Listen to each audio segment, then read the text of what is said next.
PM. किसान योजनेच्या नियमात मोठा बदल. नवीन लाभार्थी यादी जाहीर. नाव चेक करा. नमस्कार मित्रांनो, सरकार योजनेमध्ये आपलं सर्वांचं स्वागत आहे.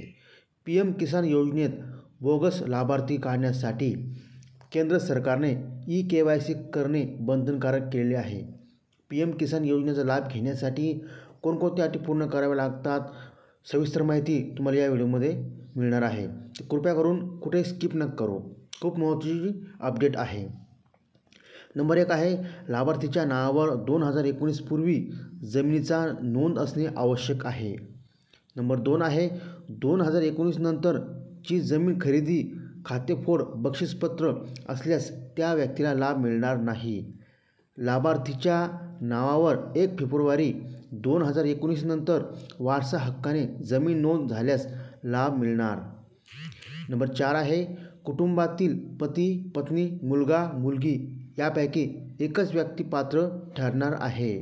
नंबर 5 आहे, लाभार्थी शासकीय, निमशासकीय, शासन अंगीकृत संस्था, स्वयंता संस्थेचा कर्मचारी नसावा, म्हणजे सरकारी कर्मचारी नसावा. नंबर 6 आहे, लाभार्थी शासनाचा निवृत्ती वेतनधारक पेन्शनवर नसावेत, म्हणजे त्यांना पेन्शन मिळाली नाही पाहिजेत. नंबर 7 आहे, लाभार्थी नोंदणीकृत डॉक्टर, वकील, इंजिनियर, CA, आर्किटेक्ट नसावेत. नंबर 8 आहे, लाभार्थी आजी माजी खासदार, आमदार, जिल्हा परिषद अध्यक्ष नसावेत. नंबर 9 आहे, लाभार्थी नोंदणीकृत व्यवसाय कसणारा, सलग IRT रिटर्न इन्कम टॅक्स भरणारा नसावा.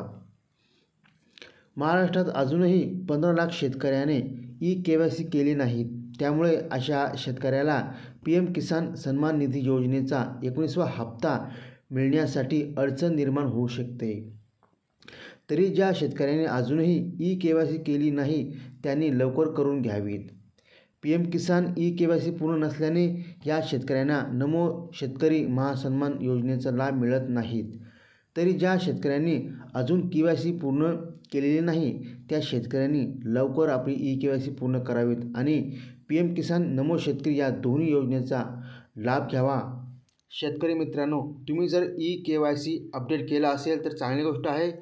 जर तुम्ही ई-KYC अपडेट केलं नसेल तर अपडेट करून घ्या, किंवा तुम्ही आतापर्यंत ई-KYC पूर्ण केली नाही, जर तुम्हाला करता येत नसेल तर मला कमेंट बॉक्समध्ये सांगा.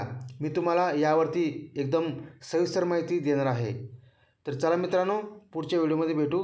तोपर्यंत जय हिंद, वंदे मातरम.